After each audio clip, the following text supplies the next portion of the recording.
safteen uta kub lagu hurdamay uta kub lagu hurdamay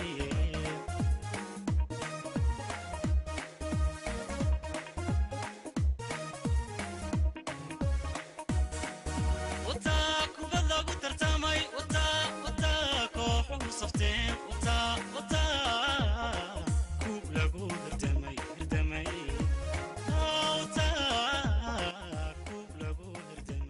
waxaa xalay lagu qabtay ciyaartii kama dambaysta ahayd ee FA Cup-ka garoonka Wembley Stadium waxaana isaga hor imaaday kooxaha Manchester City iyo Watford. ciyaartan ayaa ahayd mid xamaasadeysan, labada kooxoodba waxay abuureen fursado ay ugu yaraan ku helayaan goolka furitaanka. weerar iyo weerar celis kadib kooxda Man City ayaa ugu dambeyn jebisay ismariwaagii waxaana goolal u saxiixay David Silva halka goolka labaadna uu dhaliyay Raheem Sterling, taasi oo lagu kala nastay qaybtii hore ciyaarta.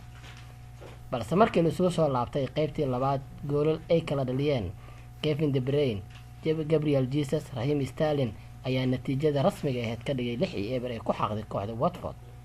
Manchester City ayaan xilli ciyaareedka 2018-2019 ku wada guuleysatay 3 koob ee maxalliga ah, Premier League, FA Cup-ka iyo English League Cup-ka.